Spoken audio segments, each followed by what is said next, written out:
إن الحمد لله نحمده ونستعينه ونستغفره ونعوذ بالله من شرور أنفسنا ومن سيئات أعمالنا من يهده الله فلا مضل له ومن يضلله فلا هادي له وأشهد أن لا إله إلا الله وحده لا شريك له وأشهد أن محمدا صلى الله عليه وسلم عبده ورسوله يا أيها الذين آمنوا اتقوا الله حق تقاته ولا تموتن إلا وأنتم مسلمون يا أيها الناس اتقوا ربكم الذي خلقكم من نفس واحدة وخلق منها زوجها وبث منهما رجالا كثيرا ونساء اتقوا الله الذي تساءلون به والأرحام إن الله كان عليكم رقيبا يا أيها الذين آمنوا اتقوا الله وقولوا قولا سديدا يصلح لكم أعمالكم ويغفر لكم ذنوبكم ومن يطع الله ورسوله فقد فاز فوزا عظيما ألا إن أصدق الكلام كلام الله وخير الهدي هدي محمد صلى الله عليه وسلم وشر الأمور محدثاتها وكل محدثة بدعة وكل بدعة ضلالة وكل ضلالة في النار أما بعد مرحبا بكم et bienvenue à tout le monde.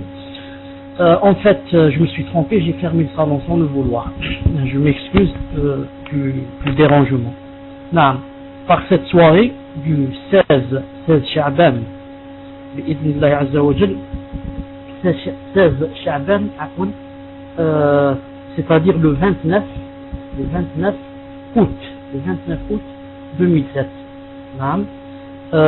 On va Inch'Allah Ta'ala commencer un dars sur le siyam, sur le jeûne et les règles du jeûne, les règles du siyam. Mais encore faut-il savoir que il ne reste pour le ramadan que quelques jours, c'est-à-dire que cela ne va pas nous suffire, surtout si je vais parler avec beaucoup de détails et avec une certaine exubérance. C'est sûr que cela on ne va pas terminer. C'est pour ça que j'ai préféré, Inch'Allah Ta'ala, de ne pas trop rentrer dans les détails. D'ailleurs, la fois passée, si vous vous rappelez, il y a un an à peu près, quand on a fait le siyam, on a commencé bien avant, un mois et demi avant, et bien sûr, on a parlé avec des détails.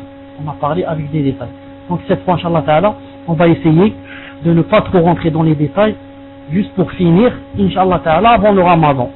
C'est pourquoi aussi je serai obligé de revenir à mon ancien programme, c'est-à-dire 3 cours par semaine, à cause pour que je puisse terminer, c'est-à-dire mercredi, samedi et dimanche. Mercredi, samedi et dimanche, comme ce sont les jours de cours. Inch'Allah Ta'ala, on terminera avant le Ramadan. Je disais que beaucoup de musulmans font beaucoup de fautes dans le siyam. Beaucoup de fautes. Non? Car beaucoup ne veulent pas apprendre. Beaucoup se suffisent à quoi? À l'imitation, taqlid. Hein? Ils disent, j'ai la niya dans le cœur, j'ai la sincérité, ça suffit. C'est pas la peine d'apprendre. Ils ne savent pas deux choses. Premièrement que talab al-ilm est obligatoire. Talab al-ilm est obligatoire. Demander la science est obligatoire. Surtout quand la science a rapport avec des actions. Comme ici. Quelqu'un qui va commencer à jeûner, il est obligé de connaître les règles du jeûne. Et celui qui va aller au Hajj ou bien la Umrah, il est obligé d'apprendre les règles du Hajj et de la Umrah. Et celui qui va se marier, il est obligé d'apprendre les règles du mariage. Et comme ça. Naam. Ensuite, ce qui est malheureux, c'est que lorsqu'on ne connaît pas bien le din, par exemple, lorsqu'on ne connaît pas bien les règles du siyam, il va se passer une des deux choses. Ou bien, on va faire des choses qui sont illicites et on croit que ça se fait. Non, comme certains gens, par exemple, vont faire des choses annulent le siyam. Et ils ne savent pas que ça annule. Premièrement, ou bien c'est le contraire. Ou bien, on va s'abstenir de choses qui sont permises. Des choses qui sont permises, il est permis de les faire pendant le Ramadan. Certains vont s'abstenir, pourquoi toujours? Par ignorance. Comme ceux qui ne savent pas, par exemple, qu'on peut prendre une douche. Il y en a qui disent que tu prends la douche pour annuler le siyam. Comme ceux qui ne savent pas, par exemple, qu'on peut enlacer sa femme. Il y en a qui disent que tu enlaces sa femme, tu as annulé ton siyam. Et comme ça. Donc, les ignorants, ils sont toujours dans les extrêmes. Ou bien, ils ne font pas ce qui leur est permis, ou bien ils font ce qui n'est pas permis. Donc, on va commencer, Inch'Allah Ta'ala, directement. Je vais dire Bismillah ar-Rahman ar-Rahim, wa sallallahu salam ala ashraf al-mursalin. Vous savez que le fait de jeûner, c'est un pilier. C'est un pilier. C'est-à-dire que ce n'est pas seulement une obligation, mais l'un des 5 piliers. L'un des 5 piliers de l'islam. Non. Attendez une seconde. Barakallahu fikum pour ceux qui m'écrivent un, pour savoir que je suis connecté. Je disais que c'est l'un des 5 piliers de l'islam. Et bien sûr, il a beaucoup de mérites. Naam, le siyam a beaucoup de mérites. Je vais me suffire à quelques hadiths, un ou deux, pour parler des mérites du siyam et du jeûne. Naam. Le prophète sallallahu alayhi wa sallam a dit, dans un hadith, il a dit, vers sa fin, والذي نفسي بيده لخلوف فم الصائم أطيب عند الله من ريح المسك يترك طعامه وشرابه وشهوته من أجل الصيام لي وأنا أجزي به والحسنة بعشر أمثالها. Le prophète sallallahu alayhi wa sallam dit que quand quelqu'un fait le jeûne, quand quelqu'un jeûne, vous savez que quand on jeûne, on a une mauvaise odeur qui se trouve, qui sort du ventre, Cette mauvaise odeur qui nous paraît mauvaise, cette odeur qui nous paraît mauvaise, eh bien, pour Allah subhanahu wa ta'ala, le prophète sallallahu alayhi wa sallam jure que cette odeur, pour Allah ta'ala, est mieux que ce qu'est pour nous l'odeur du parfum et l'odeur du musc. Naam. Donc, des choses chez Allah et chez nous, ce n'est pas la même chose. Pour nous, quand on sent quelqu'un qui a cette odeur, on n'aime pas cette odeur. Mais pour Allah subhanahu wa ta'ala, cette odeur, c'est mieux que l'odeur du parfum et l'odeur du musc. Ensuite, le prophète sallallahu alayhi wa sallam a dit que Allah subhanahu wa ta'ala a dit يَتْرُكُ طَعَامَهُ وَشَرَابَهُ وَشَهْوَتَهُ مِنْ أَجْلِ, c'est-à-dire que mon serviteur va s'abstenir du manger, de son manger et de son boire et de shahwatahu et de sa tentation à cause de moi. Allah Ta'ala dit comme ça, il dit mon serviteur à cause de moi va laisser son manger, son boire et c'est-à-dire sa femme, et la femme va laisser son mari, c'est-à-dire il ne va pas l'approcher à cause de moi, c'est-à-dire donc cette personne elle est masha'Allah qui peut ne pas faire des choses juste pour ravir Allah subhanahu wa ta'ala, car c'est Allah ta'ala qui nous a dit de nous éloigner de ces choses pendant le jeûne. Et remarquez une chose, pourquoi ici quand il a dit yatruku ta'amahu wa sharabahu wa shahwatahu min ajli, quand il a dit il délaisse ou il s'éloigne de son manger et de son boire et de sa tentation à cause de moi. Pourquoi? Il y a un hadith du prophète sallallahu alayhi wa sallam qui dit, et je crois que vous le connaissez, c'est juste un petit rappel, qui dit que dans le paradis, bien sûr c'est un hadith sahih, c'est pas la peine de vous dire à chaque fois c'est le hadith sahih, je ne me base que sur le sahih, c'est pas la peine qu'à chaque fois je vous dis cela. Je disais, le prophète sallallahu alayhi wa sallam a dit qu'il y avait dans le paradis une porte. Vous savez que le paradis a 8 portes. Le paradis a 8 portes. L'une des 2 portes, les portes ont des noms. L'une des 2 portes s'appelle Ar-Rayyan. Et par cette porte ne peut rentrer que celui qui jeûnait.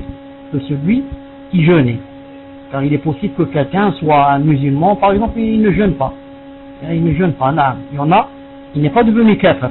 Tant qu'il reconnaisse dans son cœur qu'il y a le ramadan, il n'est pas kafir. Mais celui-là, même s'il rentrera au paradis, il ne va pas rentrer par cette porte. Il ne profitera pas de ce qu'il y a à l'intérieur de cette porte. Si on rentre par cette porte, il y a des choses qu'il n'y a pas dans les 7 autres portes. Naam. Donc, cette porte, comment qu'elle s'appelle? Elle s'appelle Rayyan. Rayyan, ça vient de quoi? Ça vient de l'arabe, Ar-Ray. C'est difficile à trouver en français. Enfin, je connais le mot, mais je ne l'ai pas seulement. C'est-à-dire que, regardez, quand quelqu'un est assoiffé, ensuite, il a bu on dit Alhamdulillah, Alhamdulillah. Maintenant, c'est quoi? Il a le raï, khlas, rawi, Alhamdulillah, Alhamdulillah. C'est comme quand on a faim, on dit je me suis rassasié. Maintenant, quand on a soif, on a bu, ça s'appelle, yani quelqu'un qui est, en arabe on dit Rayyan, c'est à peu près comme, yani Shib'an, Shib'an qui n'a plus faim, Ghadban, Ghadban qui est énervé, Sakran, Sakran qui est sous, Rayyan, Rayyan qui a beaucoup bu. C'est quelqu'un qui a beaucoup bu. Pourquoi? Pourquoi dans le paradis, il l'a appelé Rayyan, c'est-à-dire pour celui qui a beaucoup bu, c'est-à-dire bien sûr quelqu'un qui va beaucoup boire. Pourquoi il l'a pas appelé par exemple pour quelqu'un qui a faim? Pourquoi il a parlé seulement de l'eau? Il l'a appelé avec de l'eau. Il l'a pas appelé avec le manger. Pourtant, celui qui a fait le jeûne s'est abstenu du manger et du boire. Mais Allah Ta'ala a choisi d'appeler la porte par quoi? Parce qu'il fait plaisir à quelqu'un qui a soif et pas à quelqu'un qui a faim. Pourquoi? Parce que les ulama ont dit, parce que quand on jeûne, c'est beaucoup plus difficile de supporter la soif que de supporter la faim. C'est très rare que quelqu'un dise je meurs de faim, alors je vais manger. Mais beaucoup disent je meurs de soif. Je meurs de soif, surtout si le jeûne tombe en été. Non. Ceux qui ont vécu le jeûne en été, c'est vraiment difficile. Je ne sais pas combien d'heures, 13 heures, je ne sais pas, à jeûner avec un soleil très chaud, c'est difficile. Donc Allah subhanahu wa ta'ala a appelé la porte Ar-Rayyan, yani, qui a rapport avec de l'eau, et non pas le manger. Et je voudrais aussi ajouter un autre hadith, en parlant de Fadl Ramadan. Le prophète sallallahu alayhi wa sallam a dit que As-Siyam wal Qur'an yashfa'ani lil 'abdi yawm al-qiyamah. Al-Qur'an, As-Siyam wal Qur'an yashfa'ani lil 'abdi yawm al-qiyamah. Le prophète, que la paix soit sur lui, a dit le jour de la résurrection, le jeûne et le Coran vont faire l'intercession au serviteur, à la personne. Le jeûne et le Coran vont faire l'intercession à qui? Au serviteur. Que dira le jeûne? Il dira Ey Rabb, ô Seigneur, mana'tuhu ta'am ou shahwa, je l'ai éloigné du manger et de sa jouissance, de sa tentation. Accepte mon intercession. Et le Coran dira, je l'ai empêché du sommeil la nuit. Je l'ai empêché du sommeil la nuit. Accepte mon intercession et Allah subhanahu wa ta'ala acceptera leurs intercessions. C'est un hadith sahih comme j'ai dit, dans la Sahiha et dans Sahih al-Nasa'i. Et remarquez ici que le Coran, qu'est-ce qu'il dit le Coran? Il dit je l'ai fait abstiendre de quoi? Il s'est abstenu de quoi? Il s'est abstenu à cause de moi, il s'est abstenu de son sommeil, il ne dormait pas. C'est une preuve que quoi? Que celui qui a appris le Coran, ce n'est pas pour aller le lire quand quelqu'un meurt. Il va aller le lire, et des fois il fait le commerce. Il leur dit combien vous voulez que je lise? C'est combien? 50 euros, je vous lis un hizb. Vous voulez un juz? Vous voulez 2 hizb? Alors c'est 60 euros. Et ils font comme ça le commerce. Allah l'a dit, mais il y en a beaucoup. Mais celui qui a appris le Coran, c'est comme il a dit ici, il a dit je l'abstenais de son dormir. Il ne dormait même pas. À cause de quoi? À cause de il lisait la nuit ou bien faisait la prière en lisant. Donc vous voyez pourquoi on apprend le Coran. Ce n'est pas pour aller le lire sur les morts, mais c'est plutôt pour adorer Allah subhanahu wa ta'ala avec ce Coran. Et ce n'est pas étonnant, j'espère que vous ne vous êtes pas étonnés quand vous avez entendu le hadith dire que le Coran va parler et que le jeûne va parler. Ce ne sont pas des choses étonnantes pour qui? Pour le croyant. Le croyant, Allah subhanahu wa ta'ala a dit الذين يؤمنون بالغيب, ceux qui croient يعني au mystère, ceux qui croient à l'invisible. C'est ça le croyant. Le prophète sallallahu alayhi wa sallam a dit que le Coran viendra et parlera, et le jeûne viendra et parlera, et il a dit que Sourate al-Baqarah et Sourate Ali Imran viendra sur ta tête et parlera. Je dis quoi? Je dis sami'na wa ata'na. Je dis j'ai entendu et j'applique. J'ai entendu et j'applique, parce que je crois au mystère et je crois à l'invisible. Naam. Et c'est pour ça que, par exemple, celui qui ne faisait pas la zakat, celui qui cachait son argent et cachait son or, il ne faisait pas la zakat, quand il sera dans sa tombe, vous savez que il y a un serpent, un serpent qui viendra. Donc, subhanallah, les choses vont se transformer, les actions se transforment en choses yani, qui ont des vies, en serpent, en personne, et comme ça. Naam.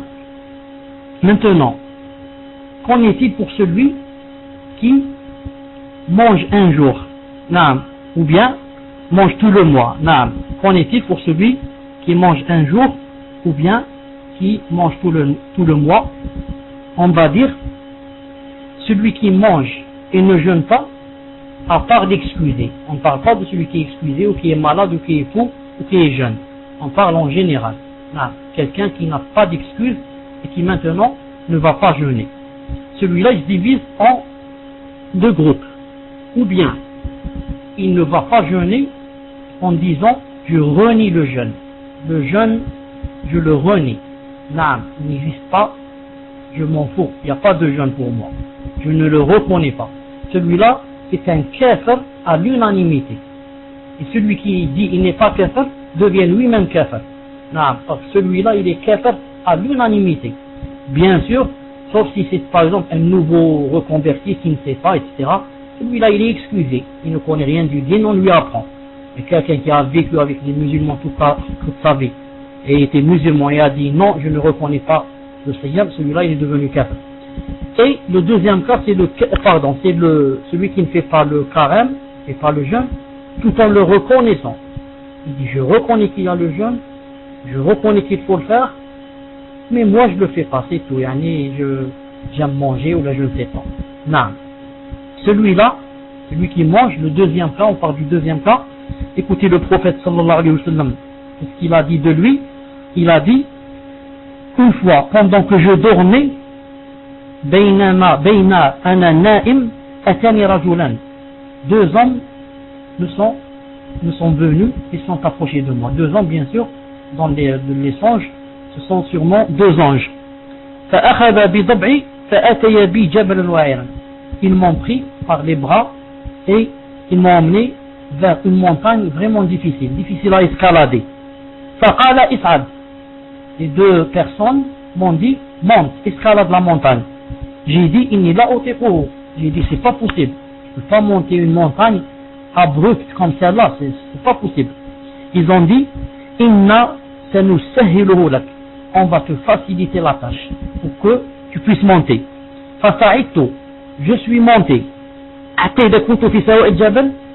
jusqu'à ce que je sois arrivé au milieu de la montagne. Voilà que j'entends des cris horribles, des cris forts et des cris horribles. J'ai dit c'est quoi ces voix? C'est quoi ces voix? Ils ont dit tu es en train d'écouter qui? Tu es en train d'écouter ceux qui sont en enfer et qui sont en train de crier. Tu es en train d'entendre le châtiment de ceux qui sont en enfer. Car ceux qui sont en enfer, sûrement qu'ils crieront. Ils pleureront des larmes de sang, comme c'est dans un hadith sahih. On ne peut pas pleurer sans crier quand on nous fait mal. Naam. Il a dit donc tu es en train d'entendre des gens de l'enfer qui sont en train de crier.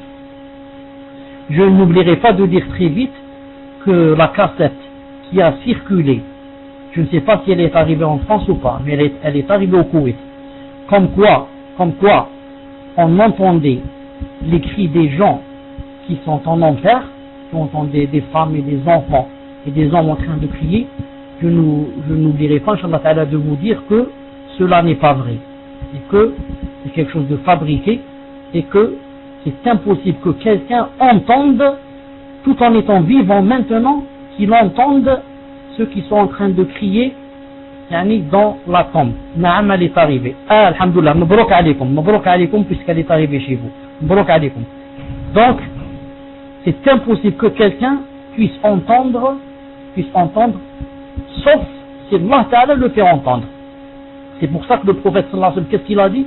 Il a dit, si je n'avais pas peur que vous ne vous enterriez pas, j'aurais alors demandé à Allah de vous faire entendre les cris des gens de la tombe.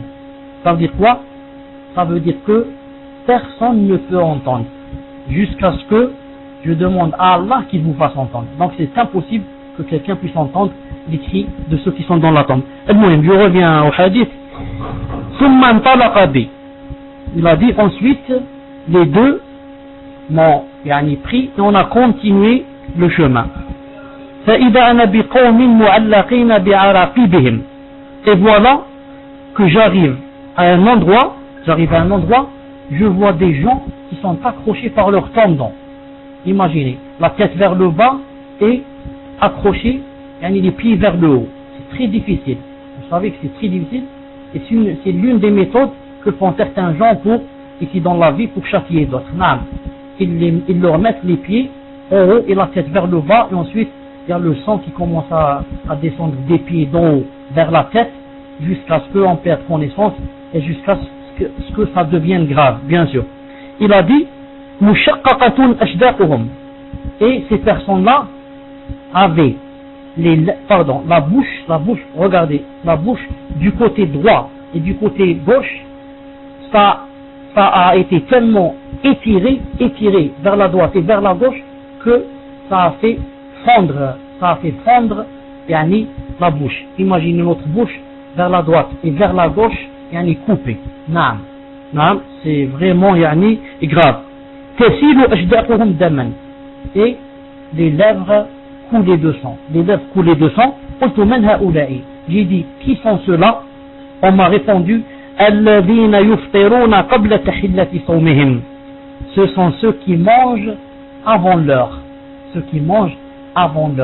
C'est-à-dire, barakallahu fikum, si celui qui mange avant l'heure, c'est-à-dire il fait un peu de jeûne, il fait la moitié de la journée ou bien il fait les 3/4, ensuite il dit je mange, classe, j'en peux plus, je mange.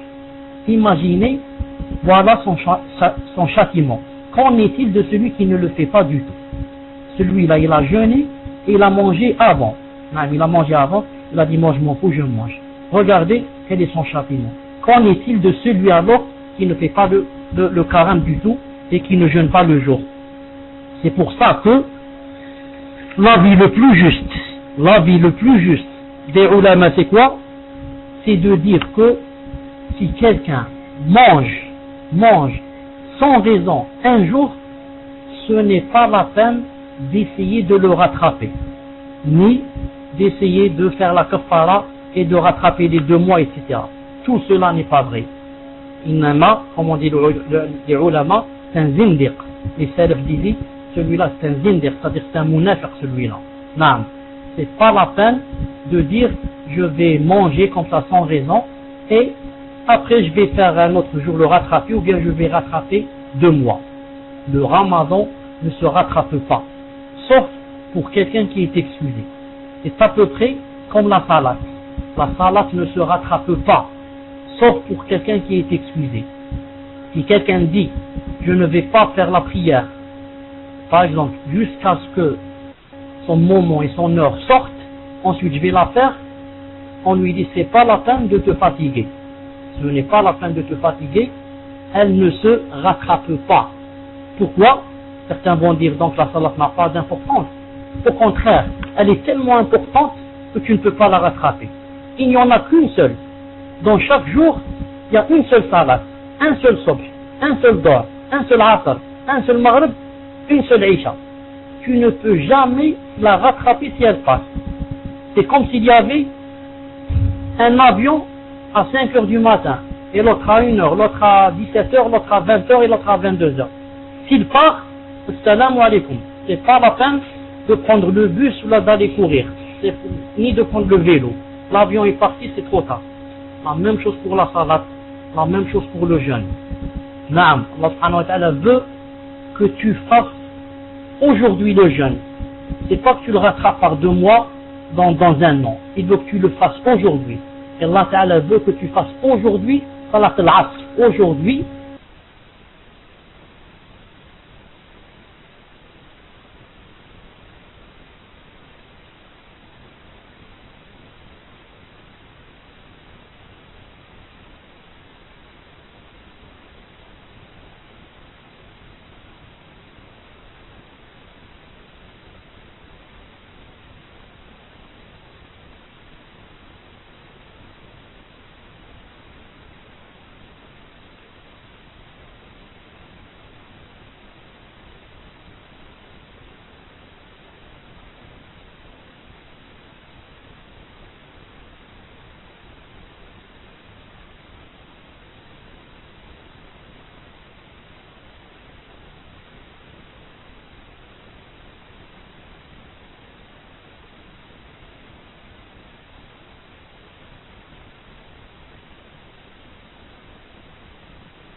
Salam alaikum wa rahmatullahi wa barakatuh.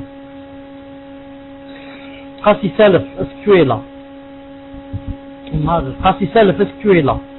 Naam, quand je me déconnecte, l'un de vous qui n'a pas le point rouge, normalement, met le Coran, Inch'Allah Ta'ala. Toi ou bien Umhajer ou bien les autres.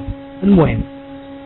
J'étais où exactement? Qu'est-ce que vous avez entendu? La dernière chose que j'ai dite, c'est quoi? Naam. C'est quoi la dernière chose que j'ai dite? Car je ne sais pas exactement quand est-ce que je me suis déconnecté. Est-ce que je parlais de la salat, la salat, que ça se rattrapait pas? Est-ce que vous avez entendu cette chose? Que la salat, ça se rattrapait pas? Naam. Alhamdulillah. Alhamdulillah. Arrivé salat al-asr. Naam. Donc, c'est pour ça qu'on dit que l'avis le plus juste, c'est que ceux qui n'ont pas fait la salat, car il y a des gens qui n'ont pas fait la salat jusqu'à l'âge de 40 ans, 30 ans, ils n'ont pas fait la prière. Ensuite, il a commencé à appliquer. Et il se dit, est-ce que je vais rattraper les années où j'ai pas fait la salat? L'avis le plus juste, Inch'Allah Ta'ala, c'est de lui dire de ne pas rattraper. C'est pas la peine de te fatiguer, mais en revanche, fais beaucoup de nawafil, fais beaucoup de prières surérogatoires, car il est dit dans le hadith sahih du prophète sallallahu alayhi wa sallam que le jour de la résurrection, quand Allah Ta'ala va nous demander qu'on lui montre notre salat, s'il trouve qu'elle est manquante, il y a des choses qui manquent dans la salat, il va dire aux anges, regardez mon serviteur s'il a fait des prières surérogatoires. Il ne va pas dire, regardez s'il a rattrapé la salat ou là. Regardez s'il a fait des choses surérogatoires. Donc l'avis le plus juste, c'est de ne pas rattraper la salat qu'on n'a pas faite autrefois. Autre chose aussi, pourquoi? Quel est le dalil? Il y a deux dalils comme ça, très vite en passant. Le premier dalil, c'est que le kafir, le mécréant, quand il rentre en islam, on lui demande pas de rattraper. Ça, le mécréant, il rentre en islam à l'âge de 70 ans, on va pas lui dire, va rattraper la salat à partir de 15 ans, que tu n'as pas fait. On va pas lui dire cela. Donc, comme a dit Cheikh Islam Ibn Taymiyyah, si le kafir, si le mécréant, on lui dit pas rattrape, alors le musulman, par primauté, on va pas lui dire rattrape. La preuve, le kafir on ne lui dit pas. Comment alors va-t-on dire aux croyants? Ça c'est l'un des dalils. Le deuxième dalil, la deuxième preuve qui est aussi très, très forte, masha'Allah, c'est quoi? C'est de dire que le Seigneur, exalté soit-il, ne nous a pas demandé de faire la salat seulement, mais il nous a demandé de faire la salat à l'heure. Il faut bien comprendre cette chose. Le Seigneur ne t'a pas dit fais la salat, il t'a dit fais la salat à l'heure. Maintenant quand tu l'as fait pas à l'heure, alors à quoi ça sert de faire la salat? Non, il t'a dit fais-la à l'heure. Si tu la fais pas à l'heure, tu n'as pas fait la salat. Non. Vous avez remarqué que je vous dis que je résume, mais sans le vouloir, je rentre enfin dans les détails. Al-Muhim. Arkan As-Sawm. Quels sont les piliers du jeûne? Premièrement, il faut la niyya. Il faut l'intention. Et l'intention joue un très grand rôle. Pourquoi? Parce qu'on peut ne pas manger du lever du soleil jusqu'à son coucher sans avoir l'intention de faire le jeûne. C'est-à-dire, par exemple, ne pas se réveiller jusqu'au coucher du soleil. Et la nuit, je n'ai pas dit dans mon cœur, demain je vais faire le jeûne. Ou bien, c'est comme quelqu'un qui est malade. Le médecin lui dit, il faut que vous vous absteniez du manger et du boire toute la journée, Inch'Allah Ta'ala, pour que votre santé, pour que vous recouvriez votre santé et que Inch'Allah Ta'ala elle s'améliore. Alors celui-là, il ne va pas manger du lever du soleil jusqu'au coucher. Mais a-t-il jeûné? Il n'a pas jeûné chez Allah Subhanahu wa Ta'ala. Pourquoi? Parce qu'il faut l'intention dans le cœur. Il faut que tu aies l'intention dans le cœur. En ce qui concerne l'intention, il y a deux façons. Ou bien, et c'est la meilleure, ou bien on l'a fait chaque soir, et c'est la meilleure. Chaque soir, l'insan se dit dans son cœur que demain je vais jeûner. Et par exemple, quand il se lève pour le sohor, pour manger avant le fajr, c'est quoi?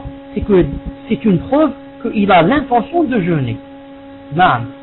Parce que l'intention en islam, ça ne se dit pas avec la bouche. On ne dit pas je vais jeûner demain. Car beaucoup de gens font cette faute et disent demain, ya Allah, je vais jeûner, ou bien Allah, je vais jeûner le mois de Ramadan. C'est pas la peine de dire cela, ça rentre dans la bid'a. Le fait que tu dises dans ton cœur et que tu aies l'intention, c'est que, Inch'Allah Ta'ala, tu as l'intention. Donc la meilleure des choses, c'est de faire l'intention chaque soir. Si on ne fait pas chaque soir, il y a une deuxième possibilité, c'est quoi? C'est de faire l'intention une fois pour tout le mois. Maintenant, par exemple, si vous remarquez, Inch'Allah Ta'ala, on a tous l'intention dans le cœur que le mois prochain, Inch'Allah, on va jeûner. Et que, alhamdoulilah, dès maintenant, on a l'intention dans le cœur. Et celui qui ne va pas jeûner, dès maintenant, il a aussi l'intention dans le cœur. Il y en a des gens qui, dès maintenant, ils se disent dans le cœur, moi je vais manger. Là, je vais m'amuser, plaisanter et manger. Je ne vais pas jeûner. Donc les intentions, c'est une chose qui se trouve dans le fort intérieur. C'est une bid'a de prononcer et de dire, demain je vais faire siyam. Premièrement. Deuxièmement, l'intention, il faut qu'elle soit avant le fajr, sauf pour le jeûne quand il est surérogatoire.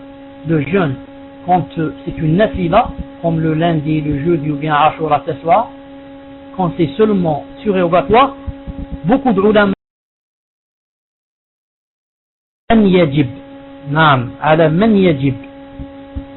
qui doit obligatoirement jeûner, c'est-à-dire qui doit et qui ne doit pas, qui doit jeûner et qui lui est-il permis de ne pas jeûner. يجب صوم رمضان على المسلم العاقل البالغ الصحيح المقيم ويجب أن تكون المرأة طاهرة من الحيض والنفاس. Alors, il est obligé de faire, de jeûner, qui, premièrement, le musulman, deuxièmement, al-aqilu, celui qui raisonne, troisièmement, al-baliru, celui qui est pubère, as-sahihu, celui qui peut, qui est en bonne santé, c'est-à-dire qui a la puissance, qui n'est pas malade. Cinquièmement, al-muqimu, celui qui n'est pas voyageur. ويجب أن تكون المرأة طاهرة من الحيض والنفاس. En ce qui concerne la femme, plus les conditions que je viens de citer, il faut qu'elle ne soit pas dans les menstrues ni dans les lochés, ni dans les menstrues ni dans les lochés. Très vite on va dire, donc la première condition, il faut qu'il soit quoi? Il faut qu'il soit musulman. La première condition, il faut qu'il soit musulman. Pourquoi? Parce que Allah subhanahu wa ta'ala dit dans le Coran, وَمَا مَنَعَهُمْ أَن تُقْبَلَ مِنْهُمْ نَفَقَاتُهُمْ إِلَّا أَنَّهُمْ كَفَرُوا بِاللَّهِ وَبِرَسُولِهِ. نعم, سورة التوبة. وَمَا مَنَعَهُمْ أَن تُقْبَلَ مِنْهُمْ نَفَقَاتُهُمْ إِلَّا أَنَّهُمْ كَفَرُوا بِاللَّهِ وَبِرَسُولِهِ. Ça donne à peu près quelque chose comme ça. Allah subhanahu wa ta'ala a dit, et ce qui les a empêchés qu'on accepte d'eux, les dépenses, l'argent qu'ils donnaient en aumône, ce qui a entravé qu'on accepte cela, c'est quoi?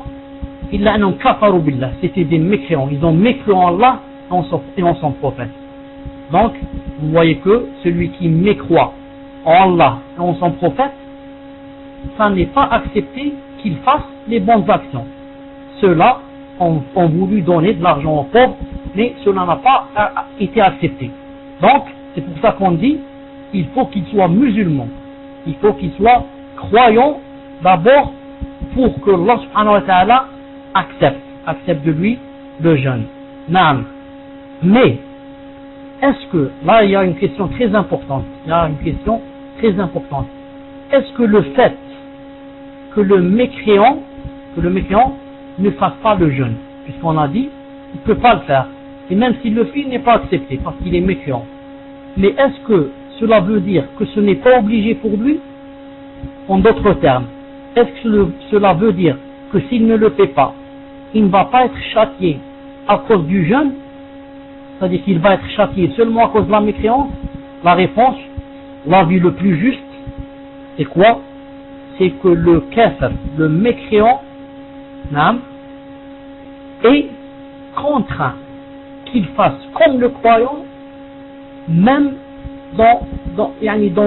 comment dirais-je, dans toutes les obligations. Le mécréant, il est obligé qu'il fasse comme le croyant, c'est-à-dire qu'il fasse la prière, qu'il fasse l'aumône, qu'il fasse la zakat, qu'il aille au hajj, qu'il blâme les choses condamnables, qu'il ne boive pas de l'alcool, qu'il ne fasse pas la fornication. Et maintenant, si quelqu'un, bien sûr, cela, vous pouvez le lire dans les livres des fondements du fiqh, ce qu'on appelle usul fiqh, نعم هل الكفار مخاطبون بفروع الشريعة أم لا. Vous pouvez lire cette chose là-bas avec beaucoup de détails. L'avis le plus juste, c'est le kafir doit faire exactement comme le musulman. Maintenant, si quelqu'un va dire, mais comment d'un côté il doit faire et de l'autre ce n'est pas accepté de lui. Réponse très vite et très simple, naam, donc il doit faire jurisprudence. Donc le kafir, on a dit que rien n'est accepté de lui qu'à condition qu'il devienne musulman. Donc maintenant c'est quoi la réponse? La réponse, il est obligé de prendre en compte la condition et de rentrer en islam pour que les choses soient acceptées. Non. C'est un peu comme celui qui est en état de lavage majeur, janaba.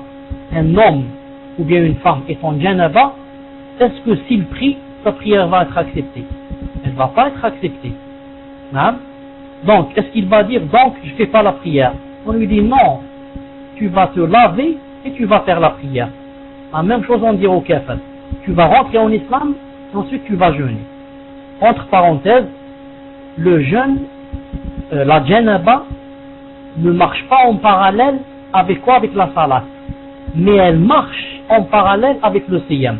C'est-à-dire que quand un homme ou une femme est avec la janaba, elle se lève le matin en janaba, elle ne dit pas je peux manger puisque je suis en janaba ou je vais pas faire le jeûne. Elle jeûne et après, vers 9h ou vers 10h, ou je ne sais pas quand, cette personne se lave. Parce que la janaba n'a pas de contradiction avec quoi? Avec le siyam. Mais elle se contredit avec la salat. C'est pour ça qu'il y a une petite bid'a. Il y a une petite bid'a que j'ai vue en Algérie, sûrement qu'il doit y avoir ailleurs. Beaucoup de gens, les awam qui n'ont pas d'ilm, la veille du ramadan, vont aller au bain mort pour se laver. Non. Pourquoi? La bid'a est basée, non, une innovation. Cette innovation est basée sur quoi? Est basée sur l'ignorance que je viens de citer. Ils croient que le ramadan n'est pas accepté si on est en janaba. Car ceux-là, la plupart, peut-être qu'ils ne font pas la prière, donc ils sont tout le temps en janaba. Alors ils vont se laver, pourquoi? Pour que leur jeûne soit accepté. Et pour que je sache où j'étais, donc le kafir, il est obligé de rentrer en islam et de faire le jeûne et de faire la prière, etc. Maintenant, s'il ne fait pas le jeûne, qu'est-ce qui va se passer? Il va être châtié demain 2 fois. La première, pour la généralité du coffre, c'était un kafir. Et deuxièmement, le deuxième châtiment, pourquoi? Pour les détails. Pour ne pas avoir jeûné, pour ne pas avoir prié, pour avoir fait le haram, pour avoir monté, pour avoir volé, pour avoir mangé le cochon, pour avoir bu l'alcool, et comme ça. Chaque chose qu'il a faite, ce sera un deuxième châtiment pour lui. Le délit, c'est que Allah subhanahu wa ta'ala a dit dans le Coran, وَوَيْلٌ لِلْمُشْرِكِينَ الَّذِينَ لَا يُؤْتُونَ الزَّكَاةَ. Regardez Allah ta'ala qu'est-ce qu'il a dit. وَوَيْلٌ لِلْمُشْرِكِينَ الَّذِينَ لَا يُؤْتُونَ الزَّكَاةَ. C'est-à-dire, il y aura un châtiment pour les associateurs qui ne font pas la zakat. Est-ce qu'un mécréant, un associateur, doit-il faire la zakat? Ça veut dire oui, il doit faire la zakat. Et comment elle n'est pas acceptée? Alors il doit rentrer en islam pour la faire. Maintenant, s'il meurt, il ne la fait pas, il a un châtiment pour ne pas l'avoir faite spécialement. Waylun, un châtiment pour l'associateur à cause de la zakat. Et aussi à cause de la salat. Car le jour du jugement dernier, quand les gens vont aller, les gens du paradis vont aller voir les gens qui sont en enfer. Vous savez, le jour du jugement dernier, la résurrection, certains seront au paradis, on demande à Allah subhanahu wa ta'ala qu'il nous fasse d'eux, et certains, ou là beaucoup, seront en enfer. On demande à Allah subhanahu wa ta'ala qu'il nous éloigne d'eux. Maintenant, quand les gens du paradis veulent aller voir les gens de l'enfer, il y en a qui a son père en enfer, l'autre à sa femme, l'autre à ses enfants, l'autre à son voisin, l'autre à son cousin. Lorsqu'ils vont aller les voir, Allah Ta'ala a dit ici, dans ce verset, que les gens du paradis vont voir les kuffars qui sont en enfer. C'est un peu comme lorsqu'on va voir quelqu'un dans la prison. Il y a des jours, il y a des heures où tu peux aller voir le kafir ou là celui qui est en enfer. Et les anges, bien sûr, qui s'occupent de tout cela. Qu'est-ce qui va se passer? Quand ils vont voir les gens de l'enfer, il va y avoir un dialogue entre eux. Ils vont dire quoi? Ils vont dire, qu'est-ce que vous faites ici en enfer? Que va répondre le kafir? La première réponse qu'il va dire, je ne faisais pas la prière. Subhanallah al-Azim. C'est cité dans le verset où Allah subhanahu wa ta'ala a dit, Ma salakakum fi saqar, qui vous a fait venir en enfer? Qalu lam naku min al-musallin. Ils ont dit, on ne faisait pas la prière. Donc c'est une preuve que quoi? Que le kafir doit faire la prière et qu'il a été châtié à cause de la prière. Wa lam naku nut'imu al-miskin. Et aussi, on n'était pas soucieux de nourrir le pauvre. Donc c'est un deuxième péché. On est en enfer à cause de ne pas avoir fait la salat et aussi de ne pas avoir fait manger le pauvre. Donc même le kafir, il est obligé qu'il fasse, comme j'ai dit tout à l'heure, comme le musulman. Et la différence entre lui et le musulman quand on fait la faute, c'est quoi? C'est que le musulman est châtié une seule fois. À cause de quoi? À cause de la faute qu'il vient de faire. Quant au kafir, il est châtié deux fois. Une fois à cause de la chose, la faute qu'il vient de faire, et la deuxième chose à cause du kufr. Donc deux fois. C'est pour ça que Allah Ta'ala dit dans le Coran, الذين كفروا وصدوا عن سبيل الله زدناهم عذابا فوق العذاب. Ceux qui ont mécru et se sont éloignés du sentier d'Allah, zidnahum, on leur a rajouté un châtiment sur un châtiment. Le premier châtiment, le châtiment du kufr, et le deuxième châtiment, le châtiment de ne pas avoir fait des choses obligatoires ou d'avoir fait des choses illicites. Naam, deux azab, Allah subhanahu wa ta'ala, naam. Donc, premièrement, on avait dit qui? Le musulman, celui qui doit faire le jeûne, il doit être croyant. Deuxième condition, al-aqil. Al-aqil, c'est celui qui quoi? Celui qui a la raison. Naam, celui qui a la raison. Sinon, c'est impossible que quelqu'un qui soit fou par exemple, ou qui a perdu sa tête, c'est impossible qu'il puisse faire quoi? Il puisse faire les adorations. C'est en ce sens que Allah subhanahu wa ta'ala, le Seigneur d'Islam, a interdit toute chose qui porte atteinte à quoi? À la raison. Toute chose qui se mange, ou qui se boit, ou qui se fume, si elle me fait perdre la raison, de façon à ce que je ne sache plus ce que je dis ou ce que je suis en train de faire, cette chose est haram, même si les gens l'appellent par d'autres noms. Car le prophète sallallahu alayhi wa sallam a dit que certains de ma nation vont boire l'alcool en l'appelant avec un autre nom. Naam, certains gens croient que en appelant l'alcool d'un autre nom, ça va changer de jugement, ça va devenir licite, alors que c'était illicite.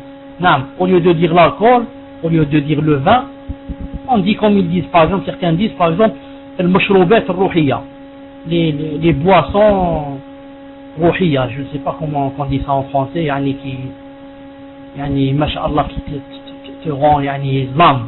Naam. L'autre il va dire, ce n'est fabriqué que de blé, c'est une bière, c'est pas de l'alcool, c'est de la bière, c'est fabriqué seulement avec quoi? Avec du blé. L'autre il va dire, la drogue, il n'y a pas la drogue dans le Coran. Cite-moi un verset où il y a le mot drogue, ou bien donne-moi un hadith où il y a le mot drogue. Il n'y a pas, Allah Ta'ala parlé de l'alcool, il n'a pas parlé de la drogue, donc c'est fermé. Alors que Cheikh Islam Ibn Taymiyyah, al-Rahmatullah, a dit que la drogue c'est beaucoup plus grave que l'alcool. C'est pour ça que celui qui se drogue en islam, il doit être tué la première fois. Non, ce n'est pas comme celui qui boit l'alcool. La première fois, c'est-à-dire après lui avoir appris qu'il ne fallait pas se droguer, après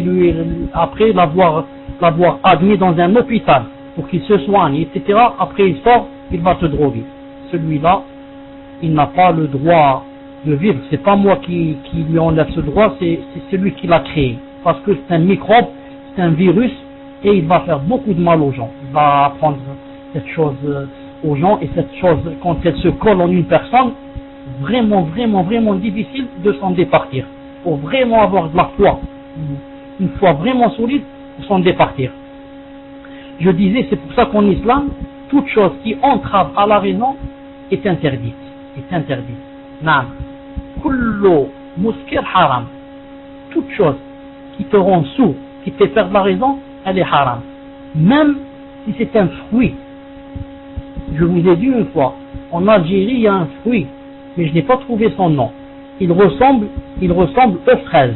Il ressemble aux fraises, avec la différence que la fraise, elle, comment on dit le mot, elle se plante, on la trouve sur le sol. Non, celui-là, c'est un petit arbre, disons un buisson. Voilà, il ne ressemble pas à la fraise en cette chose. La fraise, c'est en bas sur le sol, tu la cueilles, tu la plantes, et l'autre, c'est un petit arbre, comme un buisson comme ça, qui donne une chose qui ressemble aux fraises, mais qui n'est pas ovale, qui est ronde comme un raisin. Non? Et avec la même couleur de la fraise. Ça s'appelle l'enj en Algérie. Cette chose, si tu en manges beaucoup, 15-20, tu perds la tête. Tu sais plus ensuite ce que tu dis. Non. Le cerisier, on me dit le cerisier. Non, ce n'est pas les cerises. Le cerisier, ça donne les cerises. J'ai dit, ce n'était pas un arbre. C'est juste un buisson comme ça. Non. Il ne se trouve pas partout, c'est dommage, mais il se trouve en Algérie. Et les cerises, bien sûr, les cerises ne font pas perdre la raison, bien sûr. Les cerises, tu peux en manger 2 kilos, il ne se passe rien. Seulement que tu vas rester une demi-heure dans les toilettes, c'est tout. Mais la tête, tu l'as toujours avec toi.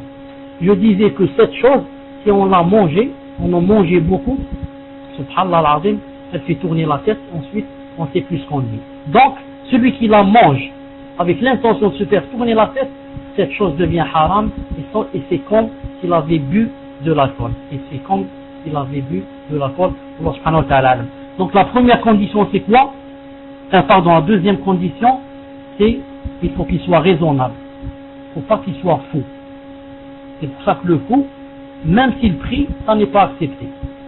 Même s'il jeûne, ça n'est pas accepté. Même s'il donne de l'argent aux pauvres, ça n'est pas accepté. Pourquoi? Il n'y a pas le qasd, il n'y a pas la volonté. Il n'a pas voulu cette chose. Il l'a faite comme ça, par folie, sans qu'il sache ce qu'il est en train de faire. En islam, pour que la chose soit acceptée, il faut qu'elle soit avec intention pour Allah. C'est pas seulement elle vient d'elle-même. Il faut que toi tu la fasses. Tu la veuilles pour Allah subhanahu wa ta'ala. Et bien sûr, avec une deuxième condition, il faut qu'elle soit wifq sharia. Il faut qu'elle ne se contradise pas avec l'islam. Mais le fou, et celui qui a perdu sa raison, on accepte de lui sa zakat. Bien au contraire, il est obligé qu'il fasse sortir la zakat. Vous allez me dire comment qu'il fait, c'est un fou. On lui dit son tuteur, son père par exemple, doit faire sortir la zakat si son fils qui est fou a de l'argent dans la banque. À chaque fois, il fait sortir la zakat de son fils. La zakat de son fils. Vous allez me dire pourquoi? Je dis parce que la zakat, c'est un droit d'Allah subhanahu wa ta'ala. On voit pas qui c'est qui la possède. Est-ce que c'est un homme ou est-ce que c'est une femme? Est-ce que c'est un enfant ou est-ce que c'est un... Non, on voit est-ce qu'il y a de l'argent ou il n'y a pas. Il y a de l'argent ici, donc il y a le nitab, ça a atteint une certaine somme, donc une fois par an, on doit faire sortir l'argent. Non, même s'il est fou. C'est pour ça que le fou, par exemple, si jamais il brûle une maison, ou bien casse par exemple une voiture, ou le pare-brise d'une voiture, il est obligé qu'il paye. Non, on ne va pas dire, c'est un faux, c'est dommage.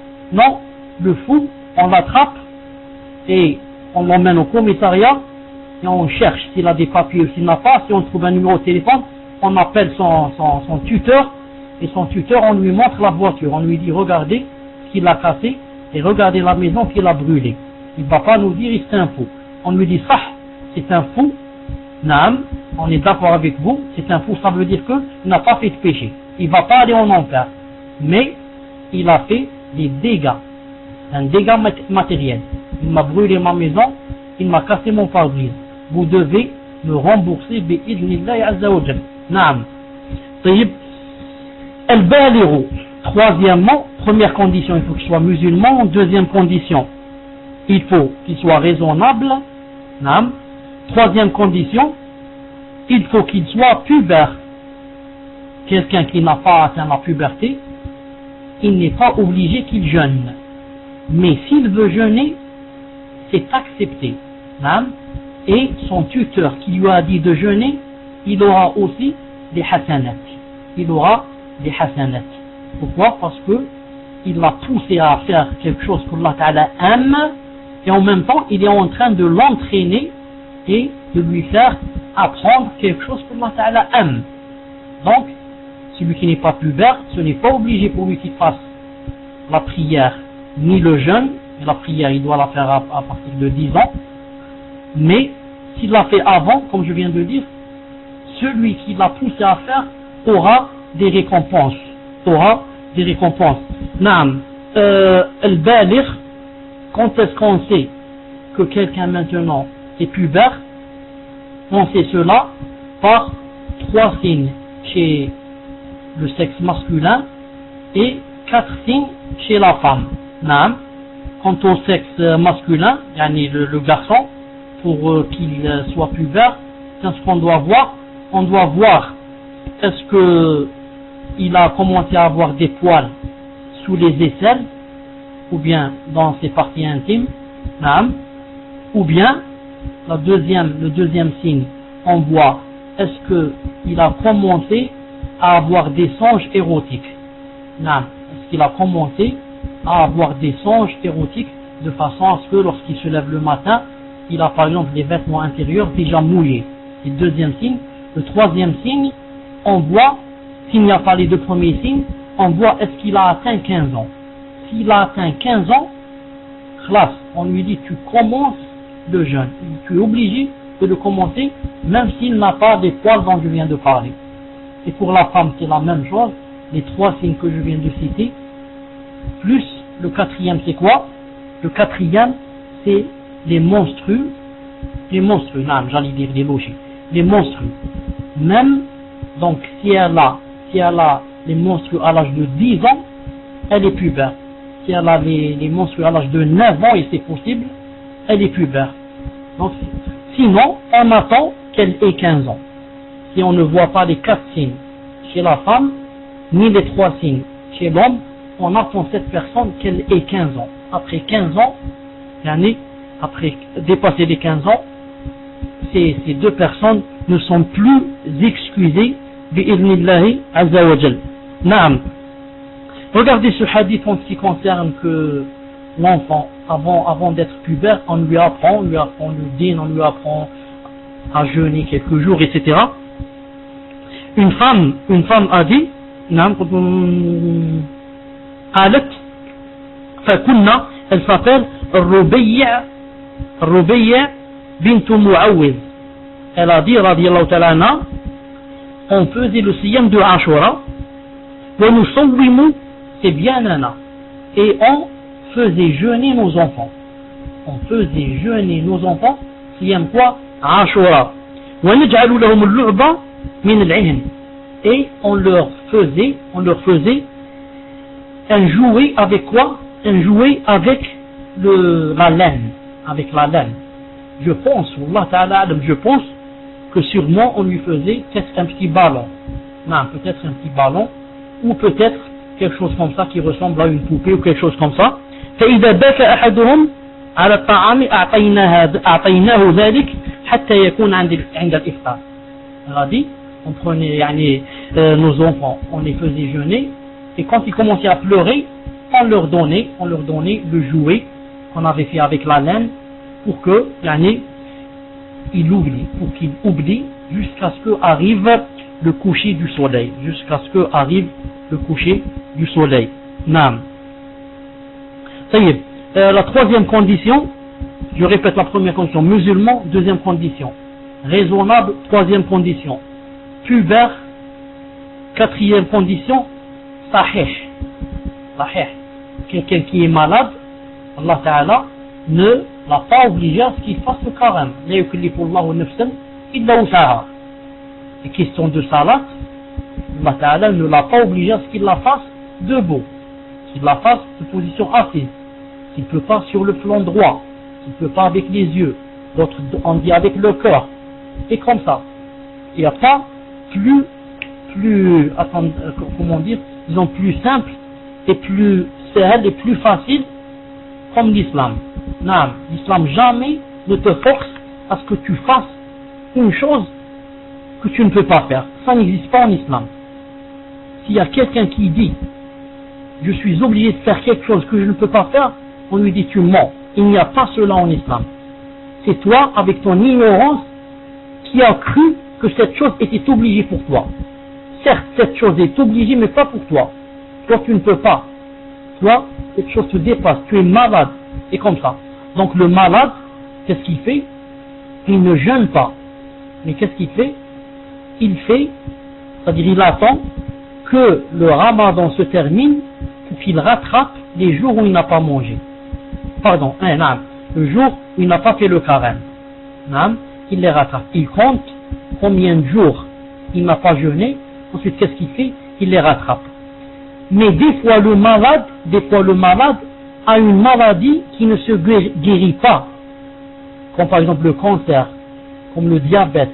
Donc, ce sont des maladies, je ne dis pas qu'ils ne se guérissent pas, mais qui sont, disons, difficiles à guérir. Surtout par exemple comme le diabète. Celui-là, qu'est-ce qu'il fait? Celui-là, il mange s'il ne peut pas, il essaye. Donc quand il voit qu'il ne peut pas, qu'est-ce qu'il fait? Il mange, et au lieu de rattraper, puisqu'il ne peut pas rattraper, il va faire nourrir pour chaque jour manger un pauvre. Et il choisit entre deux choses, ou bien de faire nourrir chaque jour pour chaque pauvre. J'ai mangé aujourd'hui j'ai mangé la journée, le soir, je fais venir quelqu'un et il va manger avec moi. Ou bien, j'attends, comme a fait Anas radiallahu ta'ala anhu, il a mangé tout le mois, et ensuite, à la fin du mois, après l'Aïd, qu'est-ce qu'il a fait? Il a rassemblé 30 pauvres, et il leur a fait, comme ça, dans une grande marmite, il leur a donné à manger, jusqu'à ce qu'ils se soient rassasiés. Donc on choisit entre les deux. Ou bien c'est le soir même qu'on fait manger quelqu'un, ou bien c'est quand le ramadan se termine. Ensuite, la façon de le faire manger, ou bien on cuisine et on lui fait manger, ou bien on va par exemple dans un restaurant, on lui dit viens, tafaddal, rentre dans ce restaurant, mange, c'est moi qui paye, ou bien on lui achète des choses, on lui achète par exemple un peu de pommes de terre, on lui achète des choses, un peu de viande, et on lui dit un peu d'huile, etc. On lui dit Inch'Allah Ta'ala, voilà pour que tu cuisines chez lui. Naam. J'avais autre chose ici, je n'oublie pas, je voulais dire aussi quelque chose ici. Naam. Et pour, bon, ça va arriver Inch'Allah dans les monstres. Al-baligh sahih, naam, c'est pour le malade. Les ulama ont dit aussi que rentre dans le malade, c'est-à-dire qu'il peut manger et rattraper aussi, ils ont dit, la personne qui travaille dans des travaux pénibles, difficiles, éreintants, essoufflants, épuisants. Il ne peut pas. Certaines personnes, par exemple, travaillent dans les mines, sous la terre, dans des conditions très difficiles, très difficiles. C'est pour lui insupportable qu'il puisse jeûner. Les ulama ont dit, cette personne, vraiment, elle ne peut pas jeûner, elle peut manger. Et c'est ce qu'elle fait. Plus tard, quand elle sera dans le congé, elle va rattraper. Si elle ne peut pas rattraper, elle n'a pas de congé, elle fait nourrir. Pour chaque jour manger, un pauvre. Mais, ils ont dit, à condition, quelle condition? C'est que cette personne n'a pas trouvé d'autre travail. Naam. Car il est possible que ce minier par exemple, il a trouvé un autre travail, il dit non, je préfère ce travail à cause qu'il me fait rentrer beaucoup d'argent. Alors qu'il a trouvé un autre travail avec moins d'argent, mais dans ce travail avec moins d'argent, il pouvait, s'il avait voulu, il pouvait jeûner. Celui-là, il n'a pas d'excuse. Non, celui-là, il n'a pas d'excuse. Et cinquièmement, celui qui doit jeûner, il faut qu'il soit muqim. Il ne faut pas qu'il soit un voyageur. Car si c'est un voyageur, il a le droit de manger. Si c'est un voyageur, il a le droit de manger. Il est libre.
Il a dit, il ne peut pas jeûner. Et c'est interdit qu'il jeûne.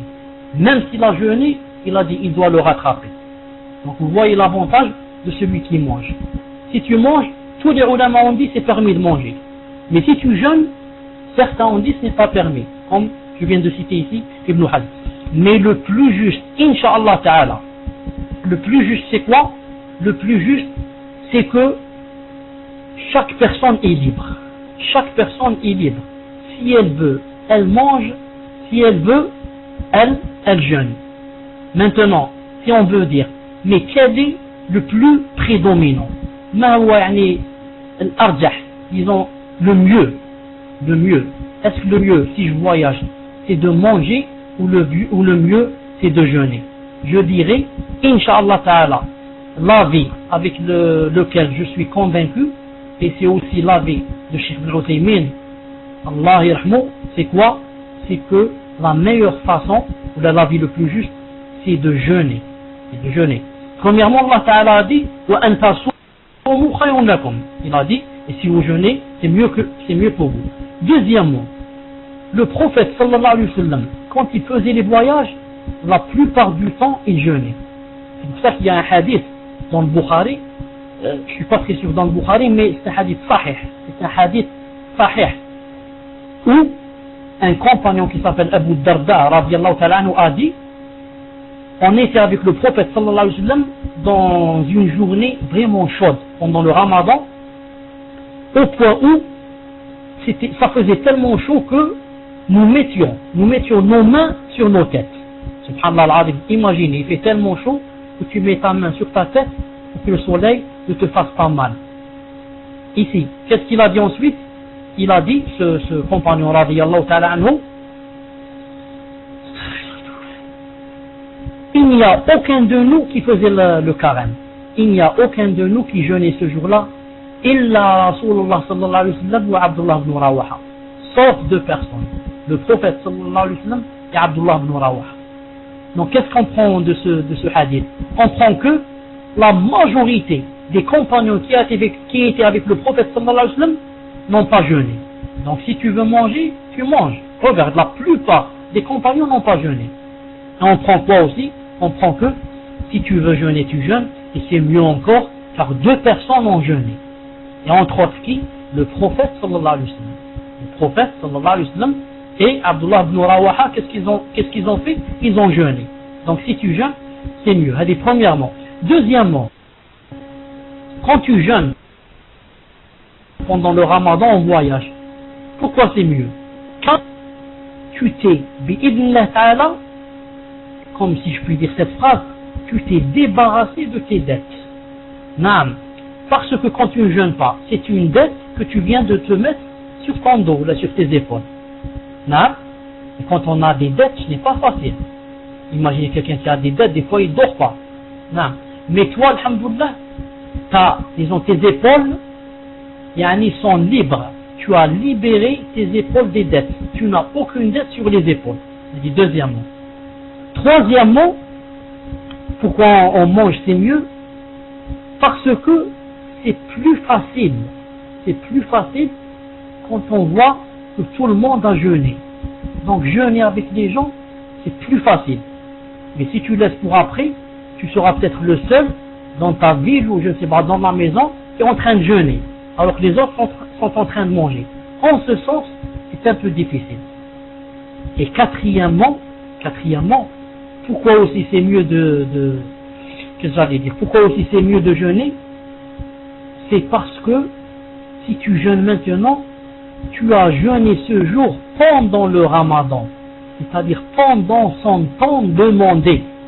Alors si tu jeûnes après, tu vas jeûner ce jour après le ramadan. Bien sûr, il est accepté, mais il n'est pas tombé en son heure et en son moment parfait. Son moment parfait, c'est que tu le fasses pendant le ramadan. C'est pour ça que c'est le quatrième délire, la quatrième preuve qui dit que plutôt, on doit quoi? On doit, si on peut, plutôt jeûner que manger. Mais je dis toujours, ce n'est pas une obligation. Et je vais terminer avec sixième condition, il faut que la femme n'ait pas les menstrues ni les logis. Une femme qui a les menstrues, elle est obligée de manger, bien sûr. Enfin, disons, elle est obligée de ne pas jeûner. Si elle jeûne, elle a fait un péché. C'est pour ça que beaucoup de femmes ont peut-être honte quand elles ont par exemple les menstrues devant leurs enfants ou là devant eux de manger. Bien sûr, l'islam ne t'a pas dit de le faire devant les enfants. Mais parce que c'est difficile de rentrer dans la cuisine et d'avaler une cuillère d'eau. C'est difficile. Déjà avec la niya, déjà avec l'intention de dire je n'ai pas fait le carême aujourd'hui, déjà on n'a plus le carême. Et pour être plus sûr, on mange quelque chose, juste on avale une gorgée d'eau, ça j'ai perdu mon siyam. Naam. Quant à celle qui a des menstrues et des logis, il ne lui est pas permis de rattraper après l'autre ramadan qui va venir. Sinon, elle va rattraper avec quoi? Elle va rattraper avec des péchés. Il faut qu'elle rattrape avant que l'autre ramadan, le prochain ramadan ne vienne. Comme dans le hadith Aïcha, le hadith authentique, qui disait que j'avais des dettes et que je les laissais jusqu'à Sha'ban. Pourquoi? Parce que j'étais beaucoup occupé des affaires du prophète sallallahu alayhi wa sallam. Elle n'avait même pas le temps de jeûner, elle le laissait jusqu'à Sha'ban. Donc c'est interdit, se basant sur ce hadith, les ulama ont dit, donc c'est une preuve, c'est interdit de le laisser après Sha'ban. Parce qu'elle a dit que je le laissais jusqu'à Sha'ban. Donc le maximum, c'est Sha'ban. Maintenant, si une femme laisse ses dettes jusqu'au que vienne le nouveau Ramadan, et ensuite elle va les faire après, elle les fera avec des péchés, mais elle n'est pas obligée, comme disent beaucoup de gens, elle n'est pas obligée de faire nourrir avec chaque jour un mendiant ou un pauvre. Non, elle n'est pas obligée. Elle est obligée seulement de rattraper le jour, et non pas de faire nourrir un autre, ou là de faire une aumône. Mais si elle veut le faire, elle est libre. Si elle veut le faire pour la cause d'Allah, elle peut, mais sans dire que c'est une chose obligatoire. Elle le fait pour rattraper ses péchés, ou là pour que Allah lui pardonne. Ça, c'est entre elle et Allah subhanahu wa ta'ala. Je m'arrête ici, incha'Allah ta'ala. Naam. C'est quand salat al-Isha chez vous? C'est quand salat al-Isha chez vous?